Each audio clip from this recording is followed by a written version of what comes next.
Hey guys, I'm back with a special video for you. 40th anniversary of Back to the Future was this weekend. Well, we already saw the 40th anniversary release date this past summer, but they had a special showing of it in theaters this weekend, and I had a chance to see it last night as of this recording, and I felt like I had to talk about it. Now let me get this out of the way. For anyone who's new to my channel, I have talked about this once before in the past, about 5 years ago during 2020. Long story short, I don't really like how that review looked or sounded, and I felt like I could have done a lot better with talking about this, and I was nowhere close to evolving to where I am right now as a content creator. So without further ado, let's talk about one of my all-time favorite films, and I think a lot of people's all-time favorites, Back to the Future. Directed by the one and only Robert Zemeckis, he also co-wrote this movie with the producer Bob Gale, and Steven Spielberg is also an executive producer for this too. Starring Michael J. Fox, Christopher Lloyd, Thomas F. Wilson, Leah Thompson, Crispin Glover, everybody that is awesome is in this movie. You guys know what the plot of this movie is. It's basically a down-on-his-luck teenager named Marty McFly who accidentally goes back to 1955, 30 years into the past from his current timeline, 1985,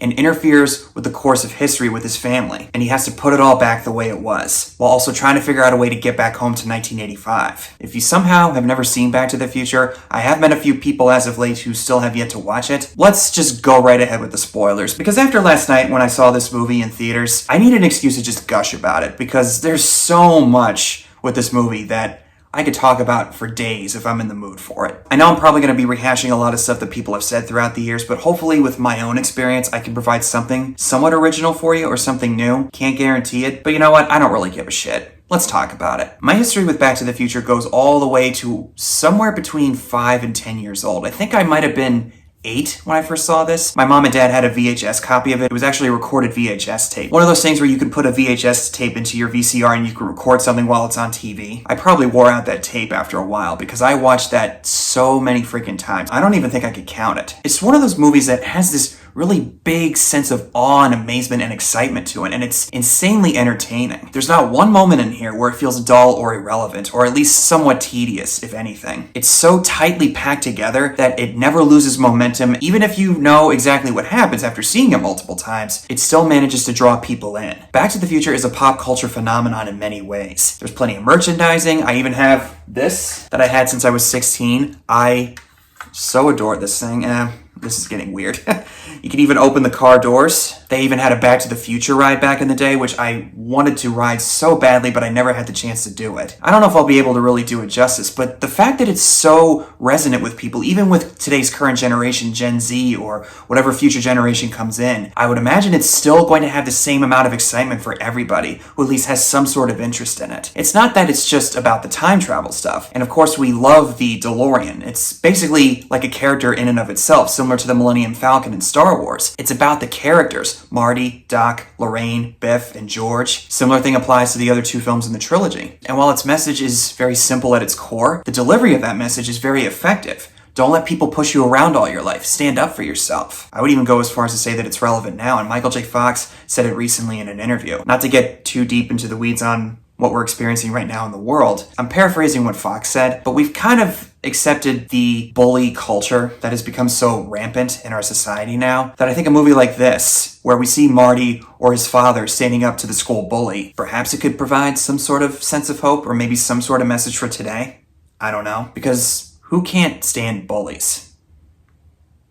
Anybody? And Marty McFly is one of the most iconic and memorable everyman characters in cinema and entertainment, played by the one and only Michael J. Fox, and there's nobody else other than him that could play this character as perfectly as he did back then. And I debated mentioning this about Michael J. Fox. This is a guy who I've looked up to all my life. Not just for him as an actor, but with everything that he's been through with his Parkinson's. I think anybody else would just be all woe is me about, but he has never let his condition drag him down. He's had Parkinson's for as long as I've been alive. He got diagnosed in 1990 or 1991, and he didn't go public with it until 1998. But to see all the work that he's done by creating the Michael J. Fox Foundation, raising all this money for Parkinson's research, man, I'm getting emotional talking about this. He really is, I think, a big inspiration. And I know a lot of people would be tempted to say he's just a celebrity. It doesn't really matter. What kind of effect is he going to have? Someone of his notoriety is able to get people's attention. And for someone who has Parkinson's, it's going to raise enough awareness where people can say, oh, wait a minute. Maybe we could put some good use to that by trying to fight this illness. And a lot of people have been able to benefit from this. Now, I don't know by how much, but I actually did a report on him in high school, famous people with diseases or disabilities. Reading up on this guy's life and what he's been going through, it was actually very insightful. And I wish that more people would know about it if they don't. And it's a really interesting story how he got cast in this movie. At the time, he was famous for playing Alex Keaton in Family Ties, which obviously took up a lot of time in his schedule. So Robert Zemeckis was afraid that he wasn't going to be available, so they went through various actors, including C. Thomas Howell and Eric Stoltz. And they actually shot some scenes with Eric Stoltz, with Christopher Lloyd and Leah Thompson. But ultimately, Zemeckis realized that it just wasn't the right fit. So he ended up calling Fox and asked him if he was interested. And after reading the script, he said, "Oh, absolutely, let's do it." So he was able to work on both projects at the same time. The creative producer of the show Family Ties said, "Okay, if you're gonna do this movie, you can't miss any episodes." And this is not a joke. Michael J. Fox has said this publicly. He averaged 1 or 2 hours of sleep every night.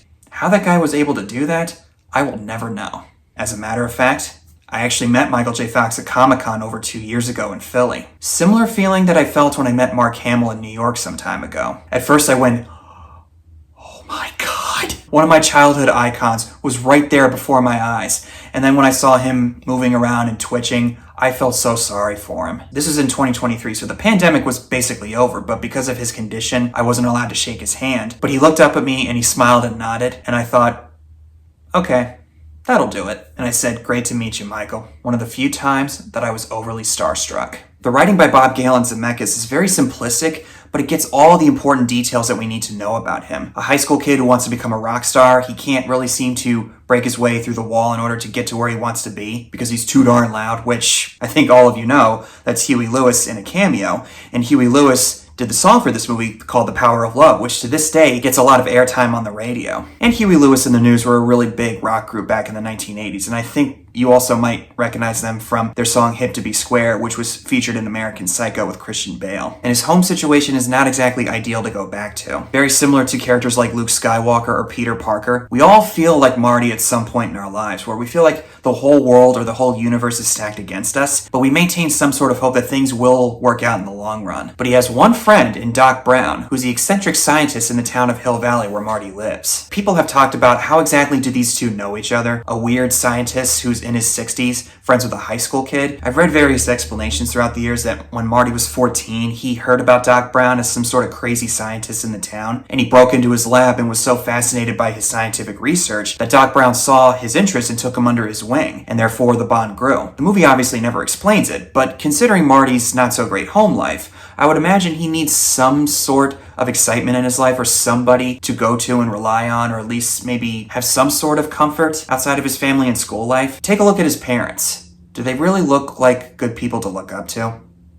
I would imagine that's probably why he's friends with Doc Brown, but that's just my guess. I don't know. Considering how big and exciting Back to the Future is, I never caught on to this until I watched it last night. The opening titles is a very simple and quiet type of opening. It's a weird one too. It's one long tracking shot throughout Doc Brown's house, where we see all the clocks on his wall and all the eyes are going side to side, but it's all subtle exposition as to what exactly he's up to, and we see how weird and odd Doc Brown is. And when Marty walks in, he doesn't even realize when he kicks his skateboard to the side of Doc Brown's bed, he has a case of plutonium under his bed, which was already set up in the TV broadcast when a set of plutonium was stolen. There's a lot of things in here that are the equivalent of Chekhov's gun. You set something up and then you pay it off later on. But what I'm trying to get at is that there's no big opening musical title sequence where we'd see something like that in Spider-Man by Sam Raimi, where as we go through the credits, we see all the names of the actors and actresses, the production crew, and so on. It's a very simple opening that shows the title right away, whereas other movies like that, they would come off as kind of pretentious, but I think it illustrates in a way just how unexpectedly entertaining this movie is when you really get to the meat of it. There's other films like this that have been able to do it. This has a very lighthearted, charming innocence to this one, although not at certain moments when we see Marty and his mother interacting, a little too adult in certain situations, but it's an all-around family-friendly type of feel, even with all the adult content that's thrown in here, although it's not as heavy as some other movies would be attempted to lean on. It just brings me a sense of joy and excitement that I don't really feel from other movies. As I mentioned with Marty's home life being very pessimistic to go back to, his father has zero self-confidence, can't stand up to his boss, who's basically been a bully of his since high school. Crispin Glover and Thomas Wilson play both of these characters, and I like how they really illustrate right off the bat just how much power he has over George, or how much George is under his thumb. And his mother, Lorraine, played by Leah Thompson, is clearly miserable with her life, upset that her brother couldn't make parole, and puts herself up on this high pedestal that she never chased after boys in school and always scolds Marty for having a girlfriend. And we hear through the dialogue in the scene where Lorraine talks about how she first met George back when they were in high school. And meanwhile, George is too busy watching a Jackie Gleason rerun. I mean, seriously, how much more proof do you need as to why Marty's friends with Doc Brown? But then we're introduced to Doc Brown, played awesomely and superbly by Christopher Lloyd himself. The introduction to the DeLorean is so exciting and chill-inducing. Alan Silvestri's score, which has a very eerie yet exciting feeling, almost like you're watching one of those sci-fi B-movies from the 1950s or 60s. And we see that up-close shot as the camera pans over the front of it. Just like when I saw it at 8 years old and even now at 35. I still have a strong desire to drive that thing. Though I would imagine getting that would probably cost me a fortune. But I got to sit in a replica of one, though, at Comic-Con a long time ago. But Christopher Lloyd as Doc Brown is just hilariously fun. The movie accelerates into the stratosphere every time he's in front of the camera. There's so much energy and quirkiness that he brings, and along with the oddities that I would imagine that not everybody else would be able to portray as good as he did. I guess you could say he was like the Robert Downey Jr.'s Iron Man of the 1980s. But we're introduced to how time travel works with this DeLorean. If it goes 88 miles per hour, it's able to make a time jump. Now for its test, Doc sets the time to 1 minute into the future, using his dog, who he calls Einstein, as its own guinea pig. It doesn't explain how the science works and everything, but the illustration of how it works, I think, really sums it up. And whenever these sparks start to fly as it hits 88, I still get shivers all over my body. But it disappears. Oh man, I just got chills right now talking about it. Time travel! What? I see this as an absolute win. But this sequence, along with a couple others, like the clock tower sequence later on, Robert Zemeckis is really known for incorporating practical stuff with visual effects, or CGI effects as we would equate to today. Zemeckis was able to really pull it off, not just with this trilogy, but with other films like Forrest Gump and The Walk. I even watched some behind-the-scenes footage of when they were making this. Robert Zemeckis was like the real-life Doc Brown when he made this. This was like his passion project. I just remember him like giggling about, you know, stuff. He's a great problem solver. If an issue came up, if something didn't work in the shot or whatever, he would just throw himself into it. And you just knew that. I mean, he was the real Doc Brown. We'd do a take and I'd say, how was it? He'd say, it was great. This went off. That fell down. The people came. I'd say, yeah, how was I? He'd say, oh, you were great. I mean, if it were me, if I were making a Spider-Man movie or Star Wars or something Last of Us related, I'd probably be on the same level of passion as he was. If I remember correctly, when they show the car all covered in ice or some sort of frost, they took these big hoses and sprayed all these cryogenics onto the car to make it look like it was just frozen after it came out of its own time travel jump. I think it's a neat detail where it goes in hot and when it comes out it cools down. Not only that, but they talk about how it needs plutonium in order to make its time jumps. And Doc stole the plutonium that we saw earlier in the movie in the opening sequence from a group of Libyan nationalists or terrorists. They wanted me to build them a bomb, so I took their plutonium and in turn gave them a shiny bomb casing full of used pinball machine parts. Come on, let's get you a radiation suit. We must prepare to reload. You're trying to get yourself killed. Seriously. Plutonium? Wait, are you telling me that this sucker is nuclear? But inevitably the Libyans show up and they shoot Doc right in front of Marty, and Marty attempts to escape in the DeLorean without realizing that Doc hadn't changed the time circuit coordinates. And as Marty's trying to get away, he ends up going back to 1955 on November 5th. Similar to the clock tower sequence, I sometimes will watch this sequence on a loop on YouTube. It's very exciting. A large part of it, I think, is because of Alan Silvestri's score. Very similar to John Williams and how his musical scores elevate the movies higher to when they originally would be otherwise. For Marty making this really big turn around this curb and jetting to 90 miles an hour when one of them pulls out an RPG. What is that, a bazooka?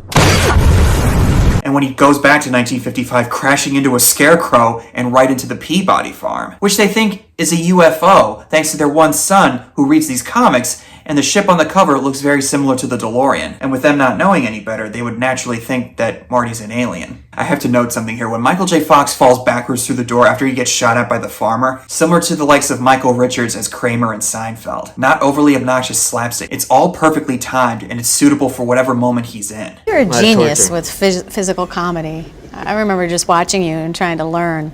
You're falling off stools. It's just complete awkwardness. It's just a club. And throughout these next few minutes, he slowly starts to realize that he's back in the past. A big round of applause to the production design. The design of this town is pristine. Even though this was made in 1985, it still feels like you're in the mid-1950s. Not just from the way the buildings look or the clothes, but the way people talk and their mindsets. It all is exactly how it was back in the 1950s. And people who I know who were alive during that time, from my family or people that I've worked with or have been friends with who were old enough to remember the 1950s, they've all told me that's exactly how it was back then. And Marty starts to indirectly cause a ripple effect by changing the events of the future, sometimes for the better and other times for the worst, giving the idea for the one employee in the diner, Goldie, to run for mayor, and we hear him running for re-election in the opening of the movie. He's giving this pep talk to George about how he should stand up to guys like Biff, saying that, I'm not going to stay here for the rest of my life, I'm going to be somebody, and Marty says, yeah, he's going to be mayor, which he instantly warms up to the idea. But as for changing the course of history for the worse, Marty follows George to Lorraine's house, where he notices that George is a peeping Tom spying on Lorraine while he's hiding in the tree looking through his binoculars. It's one of those things where you kind of wish you don't know certain things about your parents. I mean, we have this idea of our parents that they're this certain way and they've always been like that their whole lives. But then as you get older, you start to realize, oh,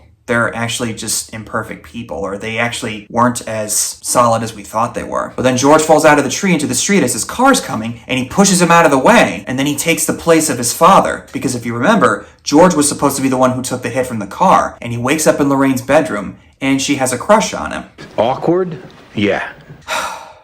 I'm just gonna say it. I know she's supposed to be 17 in this one, but Leah Thompson in this movie was quite the babe. Yeah, I said it. She obviously has no clue that this is her future son, but how he's so confident and so nervous and awkward, naturally she's drawn to somebody like that. I guess it's a Florence Nightingale thing, which, no, actually, yeah, Doc Brown mentions it later on. I guess for some reason Lorraine had a thing for people who were down, or she feels some sort of sympathy for somebody when they're hurt. That happens in real life, I know that. Just saying, in the case of her future son, ugh.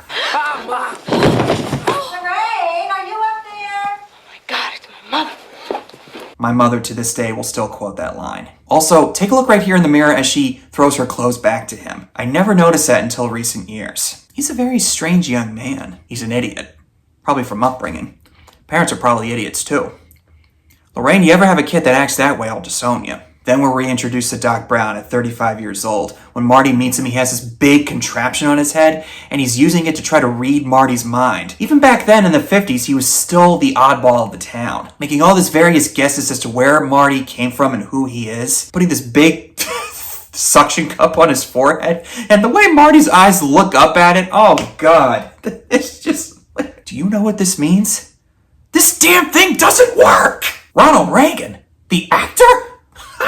And who's vice president? Jerry Lewis! But then he's able to convince Doc by telling him the story of how he came up with the flux capacitor by hitting his head on the toilet, which was inevitably his conception for time travel. And this scene reminds me of Logan going to convince young Charles Xavier that he's from the future in X-Men Days of Future Past. Little sidebar, everybody talks about that movie being very similar to Terminator, and yes, that is true, but certain moments like that I think are very reminiscent of Back to the Future. They bring the car back to the house and Marty shows him the tape that he recorded the night of him time traveling back. And it behooved me to mention this great line. 1.21 gigawatts!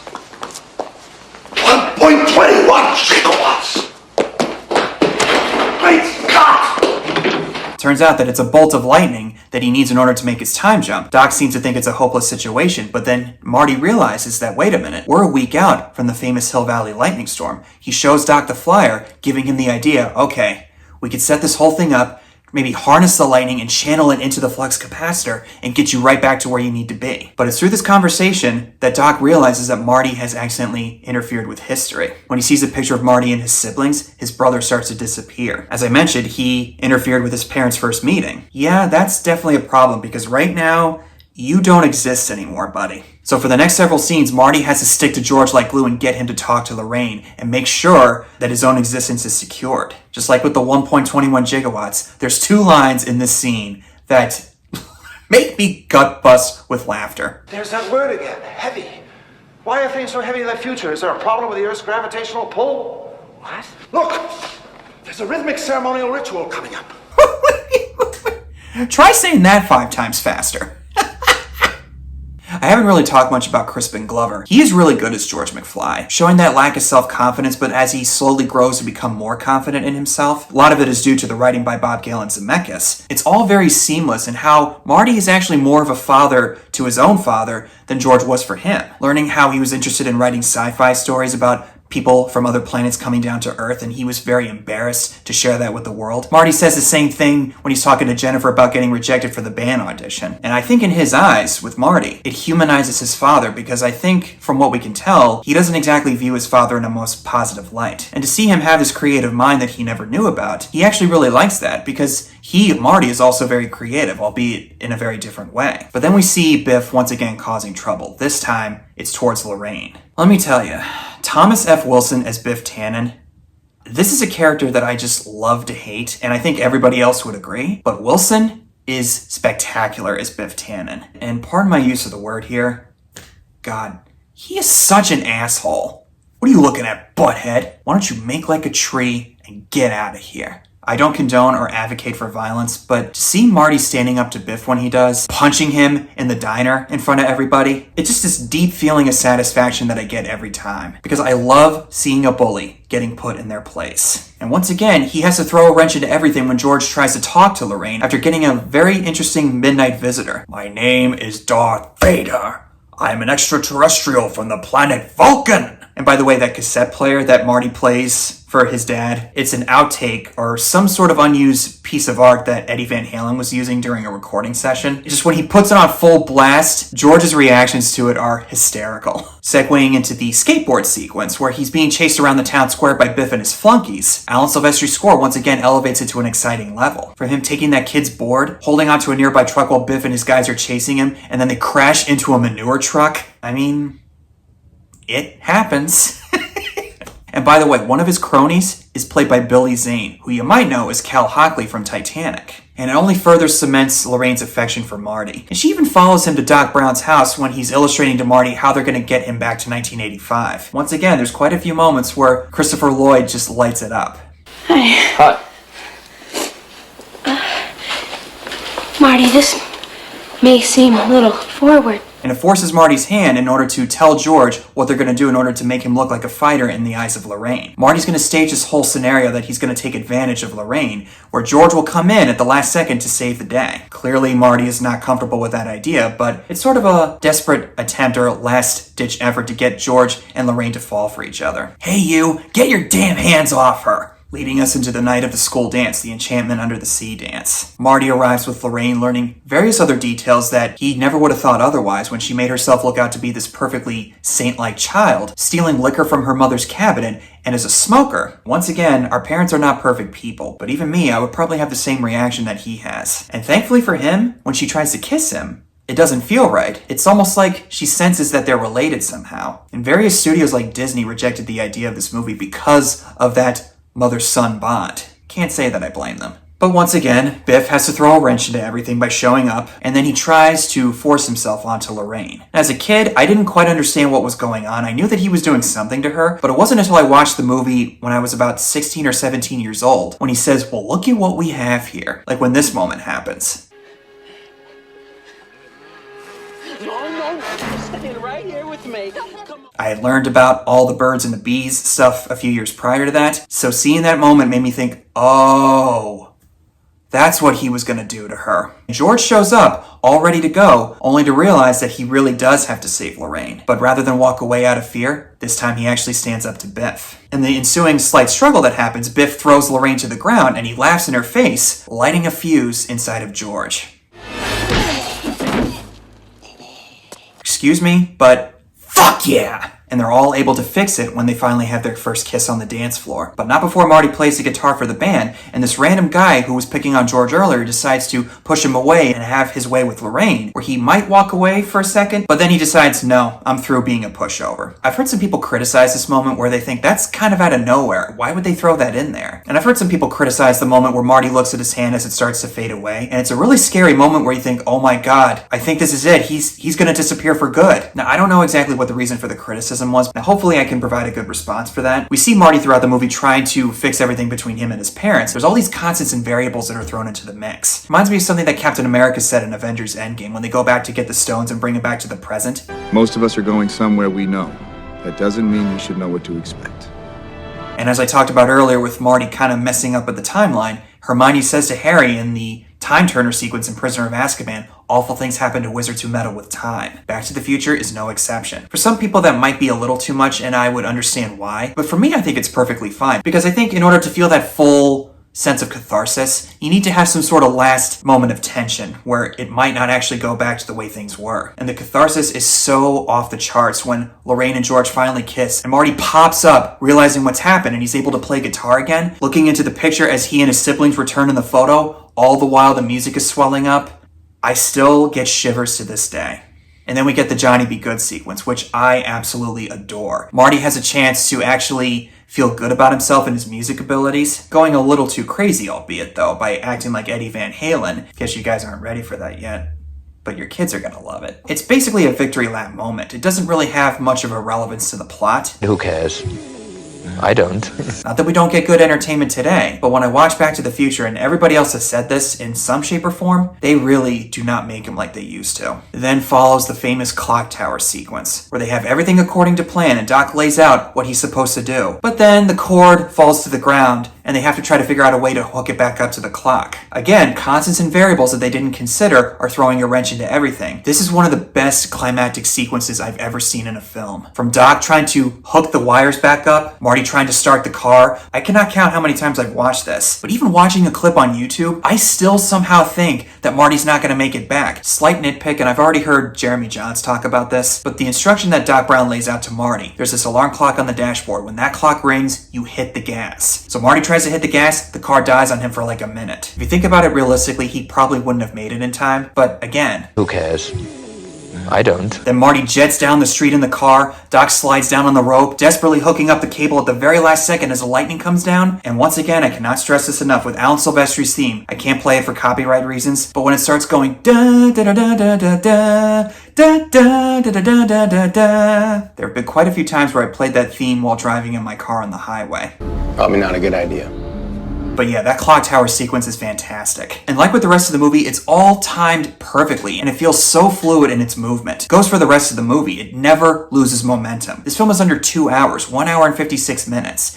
And it still grips me every time. A lot of that credit needs to go to the editors of this movie, along with the cinematographer, Dean Cundy. From an aesthetic standpoint, it's a great looking film. One of the best looking films that I've ever witnessed in my life. So Marty makes it back to 1985 and finds the Libyans going after Doc Brown, catches up with him at the mall, and it seems like all hope is lost when Doc gets shot. But then he finds out that he's alive, and that he actually did read the letter that Marty left him. Somewhere in that 30-year time frame, he decided to take that risk and say, you know what the hell? And the next morning, Marty sees that his family life is actually changed for the better. Everything he did back in 1955 had a domino or snowball effect that made not only his father more confident, but his parents are actually happily married. Similar to the ending of Days of Future Past, when Logan wakes up in the future, seeing that everybody that he lost in the previous timeline is now back. A very hopeful and euphoric future. To go back to the clock tower sequence for a minute, there's this one look that Doc has in his eyes when Marty tells him that his father stood up to Biff. I didn't know he had an enemy. He's never stood up to Biff in his life.